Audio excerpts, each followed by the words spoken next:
Programme में वक्त हो गया है हमारे एक और इंटरेस्टिंग सेगमेंट का। तो जनाब इसमें हम अब बात करते हैं हमारे टॉप ट्रेंडिंग म्यूजिक, फैशन, फिल्मों, ड्रामों और आपके पसंदीदा सितारों की।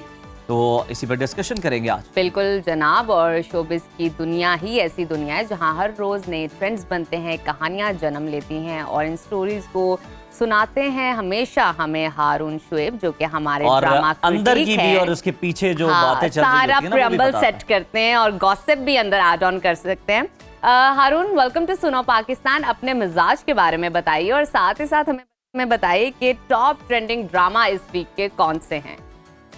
अस्सलाम वालेकुम जी, बिल्कुल ठीक ठाक हूँ मैं और उम्मीद है आप भी ठीक होंगे। जबरदस्त। इस हफ्ते जो टॉप ड्रामा ट्रेंडिंग कर रहा था वो है जी मीम से मोहब्बत। नया ड्रामा है, 3-4 एक साथ आई हैं। अहद की वापसी हुई है बड़े अरसे बाद, तो अहद रज़ा मीर नज़र आ रहे हैं, आसिफ रज़ा मीर साहब नज़र आ रहे हैं एक बहुत खूबसूरत रोल में, और दनानीर मुबीन है ऑफ कोर्स।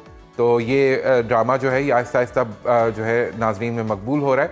तो टॉप ट्रेंडिंग पे वाकई इस दफ़ा मीम से मोहब्बत फरत इश्तियाक का लिखा हुआ। दनानीर जो है ना बड़ी नटखट, बड़ी शरारती सी इसमें नजर आ रही है हमें।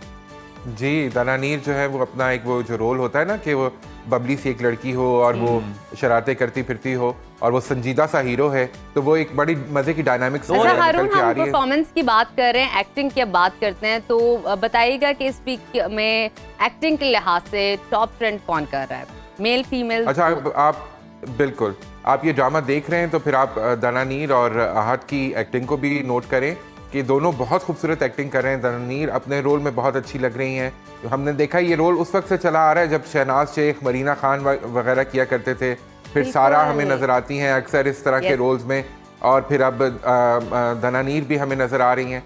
तो वो एक जो नटखट सी लड़की, केयर फ्री सी, और फिर उस आहिस्ता आहिस्ता वो संजीदगी की तरफ जाती है, तो उसके साथ एक थोड़ा जरा मैच्योर संजीदा हीरो अहद बहुत खूबसूरत लग रहा है। इंडिविजुअल दनानीर का ये बताएं कि कपल कौन सा है जनाब जिसको बड़ी अप्रिसिएशन मिल रही है? अच्छा, एप्रिसिएशन मेरे ख्याल में इस वक्त ज़रूरी होगा मेंशन करना रमशा और खुशहाल की जोड़ी का। अच्छा। दुनियापुर में जो दोनों के अब केमिस्ट्री, क्योंकि पहले इनके सीन्स इतने ज़्यादा साथ होते नहीं थे, दोनों में दुश्मनी थी, ये रोमियो एंड जूलियट की तरह कहानी चल रही थी, और अब रोमियो एंड जूलियट में मोहब्बत की जो चिंगारी है वो भड़क गई है। तो अब उनके सीन्स अक्सर आते हैं, तो उन दोनों अब ये चिंगारी बुझाए ना बुझेगी। हाँ, अब ये चिंगारी बुझाई ना बुझेगी। और खुशहाल जो है वो मुझे लगता था कि शायद रमशा, क्योंकि ज्यादा सीजन एक्ट्रेस है और बहुत ड्रामों में आ चुकी है, तो मुझे लगता था खुशहाल थोड़ा घबराएंगे या अंडरस्टेटेड रहेंगे। लेकिन खुशहाल इज अ ब्रिलियंट एक्टर, उन्होंने बड़ी खूबसूरती से बैलेंस किया। खुशहाल ने मेरा ख्याल है हमारे शो का इंट्रो सुना है जिसमें नजफ कहती है आपने घबराना नहीं। आपने घबराना नहीं। अच्छा, हम इतने जबरदस्त एक्टिंग की बात कर रहे हैं, परफॉर्मेंस की बात कर रहे हैं, अब जरा जो बैकबोन है ड्रामा की, ओएसटी, उसकी बात करते हैं। मुझे ट्रीट देने का वक्त हो गया हारून। ये ओएसटी कौन सा ट्रेंड कर रहे हैं ताकि हम अपने नाजरीन को सुनवा भी सकें।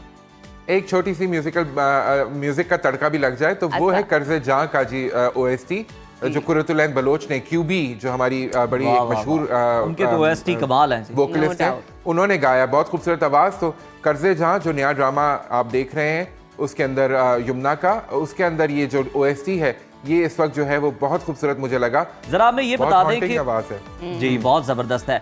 अब हमें ये बता दें कि शहरियार मुनव्वर, जिनकी आप बहुत तारीफ़ें करते हैं आप जनाब, उनके बड़े मोतरिफ हैं, उनकी ढोलकी की जो है वो तस्वीर भी सामने आ रही हैं, चल भी रही है, क्या कहेंगे, क्या मामला है?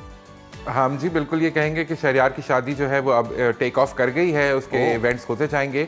ये तो अभी पहली ढोलकी है जो कि मायरा खान ने और मेहंदी के बारे में हमें बताया है, लेकिन मैं आपसे ये जानना चाहूंगी फर्दर जो इवेंट्स हैं उनकी डेट्स कुछ फाइनलाइज हुई हैं, हमें डेट्स बताइए। हाँ जी, टेक ऑफ तो हो गया, लैंडिंग कब होगी? आखिरी वीक ऑफ दिसंबर है जी, जब ये इवेंट्स जो होंगे वो अपने पूरे अरूज पे होंगे, और जो फॉर्मल इवेंट्स हैं, निकाह बारात वगैरह, ये उस वक्त होंगे। लेकिन ये अभी जो ढोलकी थी ये माहिरा खान ने और आसिम रजा ने एक्चुअली होस्ट की थी अपने दोस्त शहरियार मुनव्वर के लिए, और माहीन और शहरियार की फैमिली, माहीन की फैमिली वो मौजूद थी, और कुछ शोबिस की पर्सनालिटीज भी हमें नजर आई। तो ये जो था ये पहला था जो कि उनके दोस्तों ने उनके लिए इवेंट अरेंज किया था। ये आपको पता है कि हो मन जहां में ये सारे साथ आए थे, आसिम रजा साहब की फिल्म थी और मायरा भी थी उसमें, और शहरियार भी थे, अदील भी थे जो इस ढोलकी में भी नजर आ रहे हैं।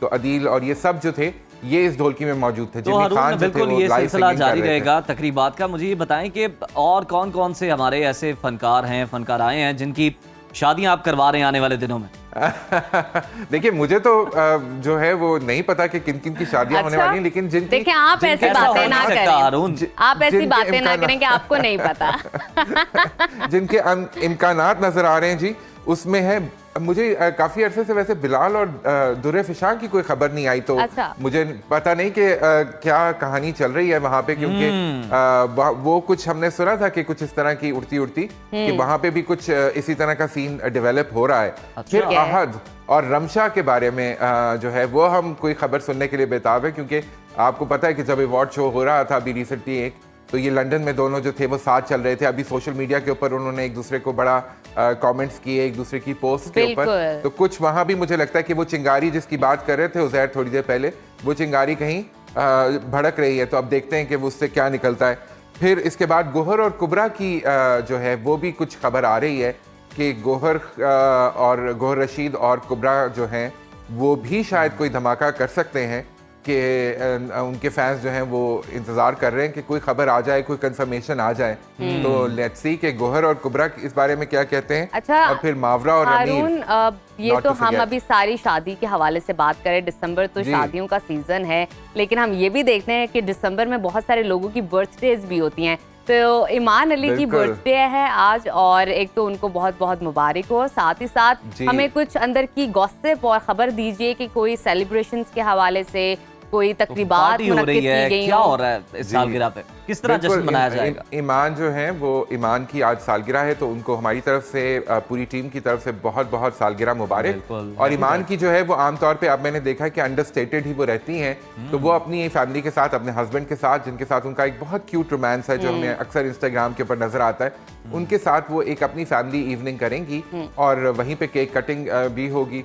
तो ईमान जो है वो आज अपनी बर्थडे सेलिब्रेट कर रही हैं। All the best to Iman, may she have many more, और सेहत के साथ, जिंदगी के साथ। तो हम लेकिन साथ साथ टीवी पे भी आती रहा करें, हमें अच्छा लगता है जब वो स्क्रीन पे और बड़ा अच्छा बोलती हैं, बड़ा नेचुरल दिल से बात करती हैं, तभी लोग बड़ा पसंद करते हैं। हारून, अच्छा ये एक और मामला है हमारे सामने दरपेश, इंडियन सिंगर और एक्टर दिलजीत दोसांझ, जो कि हम देख रहे हैं कि जनाब उनके दुनिया भर में कॉन्सर्ट हो रहे हैं और क्या जबरदस्त, इतना क्राउड होता है, भरपूर होते हैं, फुल शो होते हैं। मगर अब सुनने में आया कि उन्होंने पिछले दिनों एक शो के दौरान ये ऐलान किया कि वो अब इंडिया में अपने कॉन्सर्ट नहीं करेंगे। इसकी क्या रीजन? हाँ जी, अच्छा, वो दिलजीत जो है वो अपने फैंस के साथ, अपने जो उनके कॉन्सर्ट अटेंड करने आते हैं उनके साथ बड़ा इंटरेक्ट करना चाहते हैं। अच्छा। तो इंडिया में शायद वो स्टेज उनको चंडीगढ़ में नहीं मिला, तो उन्होंने तंग आकर जो फ्रस्ट्रेट होकर ये कह दिया कि इंडिया शो हुन नहीं करना। अच्छा। जब उन्होंने ये कहा तो फिर तो आग लग गई ना। उसके बाद फिर वो जो है वो सोशल मीडिया के ऊपर आने लगा, ये क्लिप बार बार वायरल हो गया कि इंडिया शो हुन नहीं करना।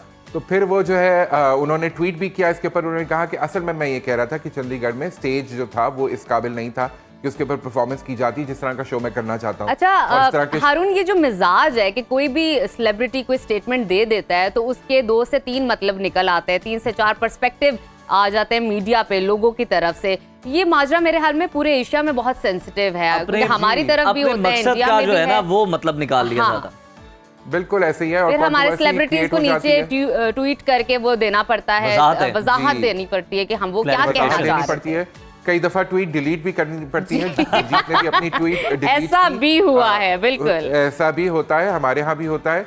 तो ये जो है ये थोड़ा सा रिस्पॉन्सिबली इस्तेमाल करना चाहिए सोशल मीडिया, और थोड़ा सा हमें भी जो फॉलोअर्स फैंस जो है वो हाथ हौला रखना चाहिए कि मतलब कोई बात नहीं, इंसान से गलती हो जाती है, या इंसान स्लिप ऑफ टंग भी हो सकती है। बिल्कुल हारून, ये तो सोशल मीडिया तो डबल एज वेपन है, बड़ा सोच समझ के इसका इस्तेमाल होना चाहिए। बहुत शुक्रिया हारून आपका।